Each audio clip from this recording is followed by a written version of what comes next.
ప్రతిపక్షాల గురించి పక్కన పెట్టేద్దాం. ఎవరైతే ఇంటి మనుషులు ఉన్నారో వాళ్ళ గురించి మాట్లాడుకుందాం. అన్న చెల్లెలు తెలుసు మీకు నేను ఏం మాట్లాడుతున్నాను. Yes. సో ఈ మావిగన్ గురించి కూడా వైఎస్ షర్మిల గారు మాట్లాడడం జరిగింది. అసలు మావిగన్ ఎందుకు సార్, మరి అమరావతి క్యాపిటల్ ఉండగా అసలు ఎందుకు మావిగన్ ఎందుకు రావాల్సి వచ్చింది అసలు? మేడం ఒక చిన్న అంటే ఒక గ్రామ స్థాయిలో ఉన్నటువంటి జనాలకి అర్థమయ్యే మాదిరి నేను చెప్తాను. ఒక చిన్న ఎగ్జాంపుల్ చెప్తాను. అసలు మావిగన్ అంటే ఏంటి, అమరావతి అంటే ఏంటి అనేది ఒక చిన్న ఎగ్జాంపుల్ చెప్తాను. ఓకే. ఇప్పుడు మీరు నాన్ వెజిటేరియన్ తినాలని ఉన్నది మీకు.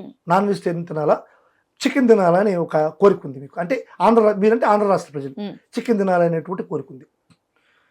చంద్రబాబు నాయుడు దగ్గరికి పోతే ఏమో గుడ్డు ఇచ్చాడు, జగన్మోహన్ రెడ్డి దగ్గరికి వస్తే ఏమో ఒక మంచి కోడి పెట్టనిచ్చాడు. అంటే గుడ్డు ఎందుకు ఇచ్చాడు ఆయన? గుడ్డుని తీసుకుపోయి పిగలేసి దాన్ని పొదిగి పిగలబెట్టి ఒక చిన్న చిక్కు వచ్చిన తర్వాత కోడి పిల్ల వచ్చిన తర్వాత దాన్ని పెంచి పెద్దదేసి, అది కోడి పుంజు అవుతుందో పెట్టవుతుందో కూడా తెలియదు, పెంచి పెద్దదేసి అప్పుడు దాన్ని చికెన్గా కన్వర్ట్ చేసుకొని వండుకొని తిను అని చెప్పి ప్రజలకి ఎగ్ ఇచ్చాడు, కోడిగుడ్డు ఇచ్చాడు. జగన్మోహన్ రెడ్డి గారు ఒక మంచి కోడి పెట్టని ఇస్తున్నాడు. అయ్యా పోయి నీట్గా కట్ చేసుకుని తిని వండుకొని తినబోని. మావిగన్ అంటే కోడి పెట్ట, అమరావతి అంటే కోడిగుడ్డు. ఇది ప్రజలకి ఏమీ తెలియని ఒక సామాన్యుడికి అర్థమయ్యేటువంటి ప్రక్రియ. ఈరోజు మావిగన్ గురించి చెప్తున్నారు.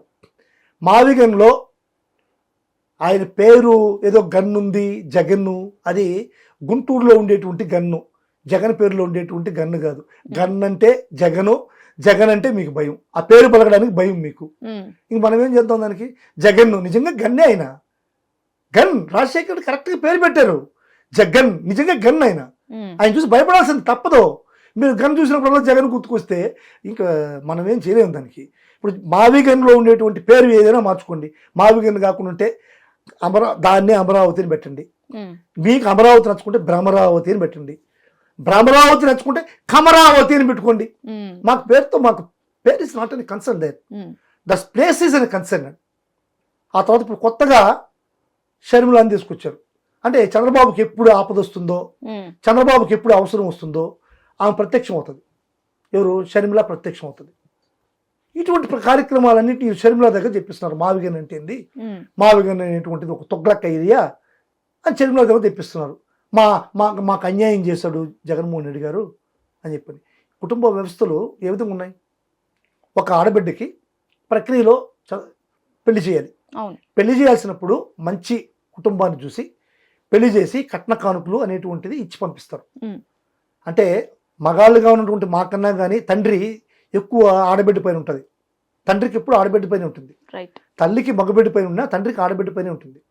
తండ్రి కొడుకు ఏమైనా సరే, అంటే నీచంగా చెప్పాలంటే ఎంత నీచంగా బతుకుతా పర్లేదు, కానీ నా బిడ్డ పోయేటప్పుడు మంచి కుటుంబంలోకి పోవాలా, మంచి సంబంధం కావాలా, నా బిడ్డ లక్షణంగా ఉండాలి ఆడబిడ్డ అని చెప్పని కావాల్సిన నగలు, నాణ్యాలు అన్నీ కూడా, ఆస్తులు, కట్నాలు, కానుకలు అన్నీ ఇచ్చి పంపిస్తాడు. అది తప్పు కాదు, అది చెయ్యాలి, ఆడబిడ్డకి చెయ్యాలి. ఆ విషయం ఆ విధంగా చెయ్యాలి.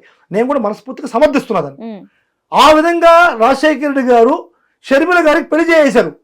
పెళ్లి చేసేటప్పుడు మీరు హైదరాబాద్లోనే ఉండాలి కదా. మీరు ఇప్పుడు మనం లోటస్ పాండ్కి వెళ్తామండి.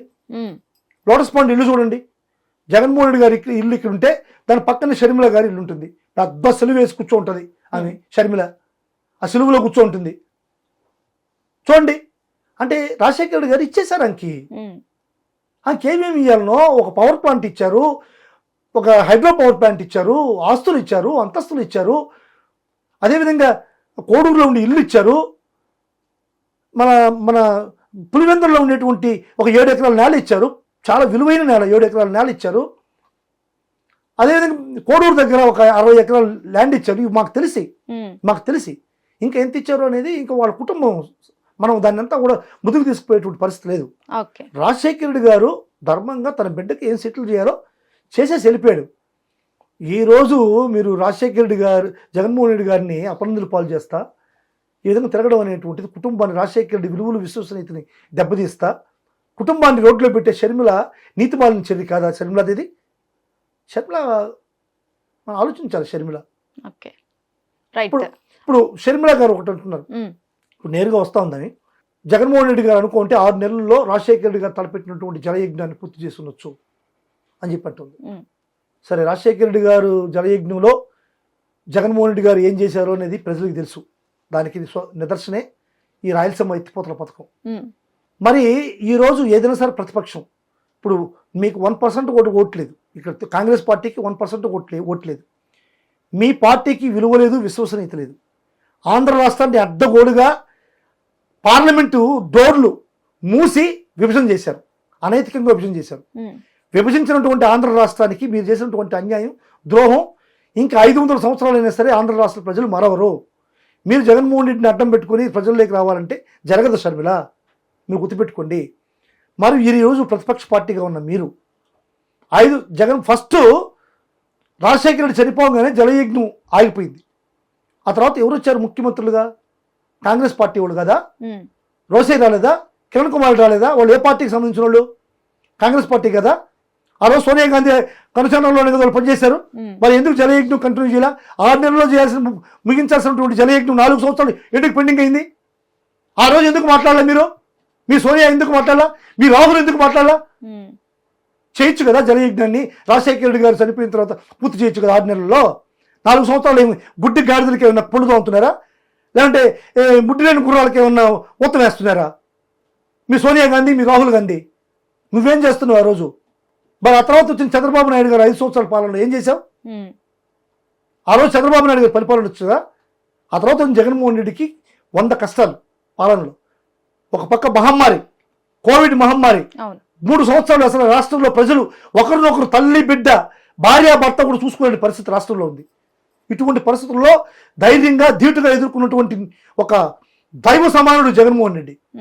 ఇటువంటి కార్యక్రమాలన్నీ కూడా జగన్మోహన్ రెడ్డి చేస్తే ఈరోజు నువ్వు కాంగ్రెస్ పార్టీ పిసిసి ప్రెసిడెంట్గా నువ్వు వచ్చి నువ్వు అడిగేటువంటి మాట చంద్రబాబు ఈరోజు 2 సంవత్సరాలు చంద్రబాబు ఫినిష్ చేయొచ్చు కదా. మరి చంద్రబాబు సపోర్ట్గా ఎప్పుడు అవసరం అయితే నువ్వు ఇచ్చేటువంటి చంద్రబాబు ముష్టికి కక్కుర్తిపడి ఈరోజు వచ్చి మాట్లాడుతున్నావు కదా జగన్మోహన్ రెడ్డిని. మరి చంద్రబాబుని అడుగు, ఏమయ్యా మా నాన్న రాజశేఖర రెడ్డి గారు చనిపోయినప్పుడు ఆగిపోయినటువంటి జలయజ్ఞం ఈరోజు 2 సంవత్సరాలు మళ్ళీ రెండోసారి కూడా ముఖ్యమంత్రి 2 సంవత్సరాలు అయింది, నువ్వు ఎంత చేస్తావా చేయవా అని చెప్పి చంద్రబాబు నాయుడు కాళ్ళ పట్టుకొచ్చుద్దాం. రైట్. మరి ఎందుకు చంద్రబాబు నాయుడు అడగట్లేదు? నేను సూటిగా ప్రశ్నిస్తున్నా షర్మిలాని. ఏదైతే జగన్మోహన్ రెడ్డి గారు రాయలసీమ ఎత్తిపోతల పథకాన్ని 80%, 85% కంప్లీట్ చేస్తే ఈరోజు చంద్రబాబు